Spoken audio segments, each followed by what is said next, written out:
Penyelidikan misteri kematian Mirna makin menemukan titik terang. Selasa pagi, aparat Polda Metro Jaya mendatangi gedung Kejaksaan Tinggi untuk berkoordinasi. Selanjutnya, tersangka kasus itu segera ditetapkan secara resmi. Direktur Reserse Kriminal Umum Polda Metro Jaya, Kombes Pol Krisna Murti dan jajarannya tiba di Gedung Kejaksaan Tinggi DKI Jakarta pada Selasa pagi.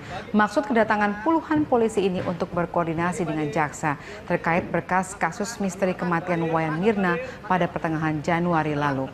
Juru bicara Kejaksaan Tinggi DKI Jakarta Waluyo menegaskan gelar perkara kasus misteri kematian Mirna tidak digelar pada Selasa ini.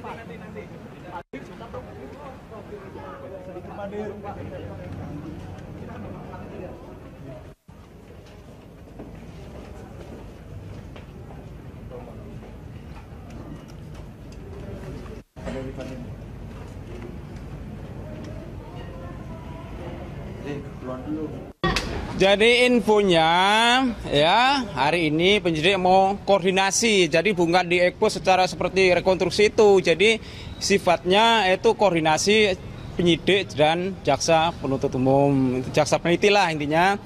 Jadi tujuannya apa? Untuk menghindarin seandainya itu sudah mengirim berkas, menghindari bolak-baliknya berkas perkara. Itu intinya begitu, ya. Itu intinya koordinasi. Itu. Jam berapa Pak? Kenapa? Pak, siapa aja dari Polda? Saya belum nggak bisa menyampaikan bukti apa. Orang berkasnya aja belum dikirim, gimana saya mau menyampaikan buktinya apa ya? 13 jenazah yang diduga warga negara Indonesia ditemukan meninggal dunia di perairan Johor, Malaysia. Mereka diduga menggunakan jalur ilegal. Polisi Malaysia menemukan 13 jenazah korban pada pukul 7 waktu Malaysia. Diduga kapal mereka karam di perairan pantai Kelisa, Bandar Penawar, Kota Tinggi, Johor. 13 korban merupakan penumpang kapal yang tenggelam dihantam ombak setinggi 3 meter. Saat ini KJRI Johor Bahru telah mengirim 2 anggota Satgas Pelindungan ke Rumah Sakit Sultan Ismail Johor Bahru untuk melakukan identifikasi.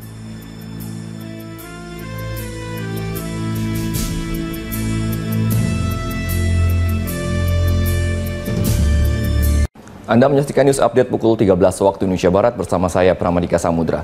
Ratusan rumah di Kampung Baru Pademangan, Jakarta Utara ludes terbakar. Diduga api berasal dari kompor yang meledak di rumah kontrakan seorang warga. Padatnya pemukiman penduduk di daerah membuat api cepat merembet ke rumah warga lainnya. Pemadam kebakaran sempat kesulitan memadamkan api karena akses jalan menuju pemukiman warga tidak dapat dilalui mobil pemadam. Tercatat ada 34 unit mobil yang dikirim untuk memadamkan api. Pemukiman warga yang terbakar ini juga berdekatan dengan rel kereta sehingga perjalanan kereta dari arah kota menuju Kampung Bandan sempat terhenti. Salah seorang warga menuturkan asal api bermula dari kompor di rumah kontrakan salah seorang warga. Hingga kini belum diketahui jumlah kerugian materi akibat kebakaran ini. Ya kami ketika itu lagi pada duduk di sini, ngopi, tiba-tiba lihat asap di situ dari rumah kontrakan. Sebelumnya terdengar ledakan atau gimana? Nggak ada. Iya, kita pun nggak tahu itu api atau asap terjadinya dari kebakaran apa atau gimana. Iya, merembet. Karena kan ini bangunannya bukan tembok, kebanyakan kayu sama triplek aja. Oh gitu. Iya, kira-kira 500-an lebih ini. Direktorat Kriminal Umum Polda Metro Jaya memeriksa Hani yang merupakan saksi sekaligus teman minum kopi Wayan Mirna di Cafe Oliver Grand Indonesia. Hani merupakan salah satu saksi penting dalam kasus tewasnya Mirna. Usai diperiksa penyidik sebagai saksi, Hani keluar sekitar pukul 1:30 siang dan enggan memberikan keterangan kepada media.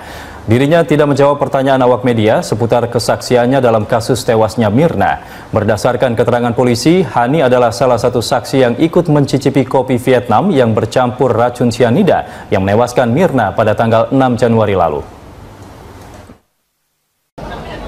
Ya kan, untuk gelar perkara, memang informasi awalnya bahwa saat ini kedatangan pihak Polda Metro Jaya, informasi awalnya ialah untuk melakukan ekspos gelar perkara. Namun berita tersebut tadi ditepis oleh Kepala Humas Kejati DKI Jakarta bahwa kedatangan dari pihak Polda Metro Jaya adalah untuk berkoordinasi dengan jaksa penuntut umum serta jaksa ahli di Kejati DKI Jakarta. Namun kami juga masih terus menunggu dari keterangan Direktur Reserse Kriminal Umum Polda Metro Jaya, Krisnamurti, yang saat ini masih berada di dalam gedung Kejati DKI Jakarta. Dan Egan, untuk gelar perkara sendiri ini biasanya dilakukan untuk memetakan perkembangan dari kasus. Dan umumnya ekspos ini akan menentukan status seseorang menjadi tersangka. Dan sejauh ini polisi telah memeriksa sejumlah saksi, yaitu Jessica, Hani, keluarga korban, serta dari pihak kafe yang berada di Bilangan, Jakarta Pusat. Egan. Baik, terima kasih atas informasi yang Anda sampaikan, Erik Gumaryadi. Pemirsa, hari ini Polda Metro Jaya akan melakukan gelar perkara kasus tewasnya Wayan Mirna Salihin di Kejaksaan Tinggi DKI Jakarta. Untuk informasi terkini di sana kita langsung bergabung dengan reporter Erik Gumaryadi dan juru kamera Eka Pamungkas. Erik, apakah gelar perkara sudah dimulai?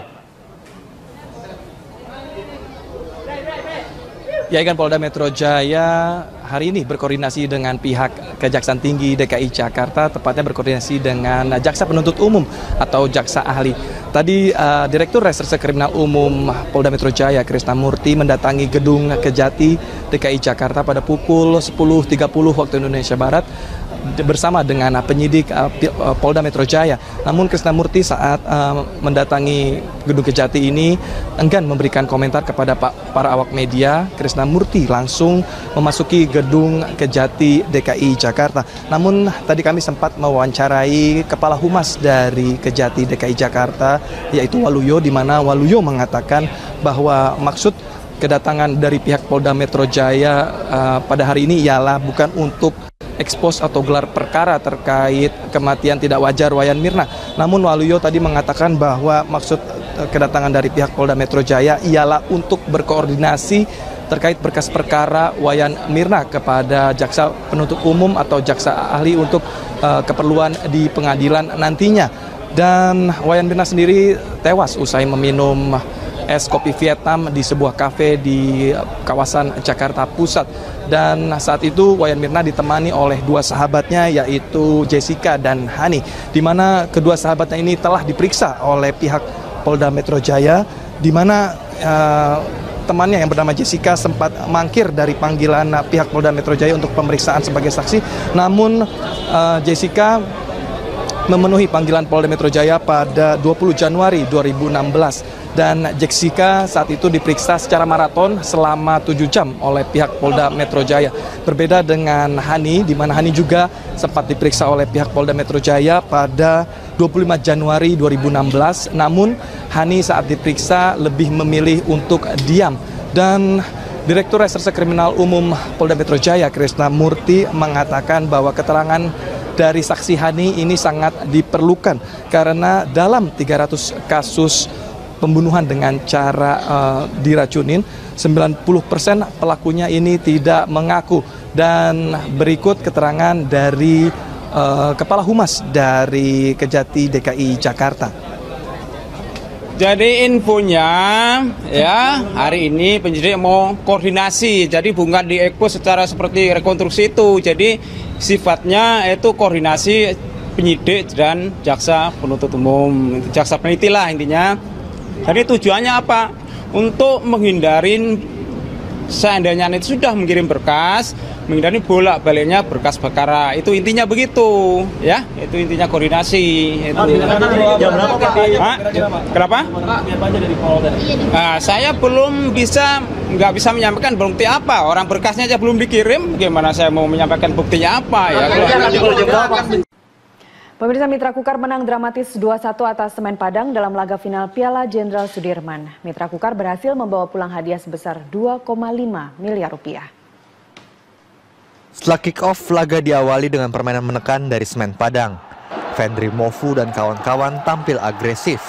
Tekanan Semen Padang berbuah manis saat Fendri Mofu berhasil memanfaatkan umpan silang dari Adi Nugroho pada menit 38. Skor 1-0 untuk Semen Padang. Hasil ini bertahan hingga turun minum. Di babak kedua, Mitra Kukar langsung tampil menekan mengejar ketinggalan. Mitra Kukar berhasil menyamakan kedudukan 1-1 lewat tendangan Rizky Pelu yang gagal diantisipasi Jandi Ake Putra pada menit ke-75. Gol ini memacu semangat anak asuh Jafri Sastra. Kerja keras mereka membawa keunggulan 2-1 lewat terobosan Yogi Rahadian yang berhasil meruntuhkan angan Semen Padang untuk menjadi juara. Skor 2-1 ini bertahan hingga peluit panjang. Pemirsa, Kepala Kepolisian Resort Darmasraya, Sumatera Barat AKBP Lalu Muhammad Iwan membenarkan 2 anggota Brimob Padang Panjang tewas di perkebunan sawit PT Sumbar Andalan Kencana, Muara Timpeh, Darmasraya, Minggu pagi. Polisi yang dikerahkan memburu pelaku berhasil melumpuhkan pelaku. Kapolres Darmasraya AKBP Lalu Muhammad Iwan mengatakan 2 anggota Brimob Padang Panjang, Brigadir Nanang Hardiansyah dan Brigadir Anasril, saat itu tengah patroli dan memergoki 2 mobil truk dan 1 mobil pickup tengah mencuri sawit. Keduanya memberikan tembakan peringatan, tapi pencuri melajukan kendaraannya dan menabrak keduanya hingga tewas. Anggota Polres Darmasraya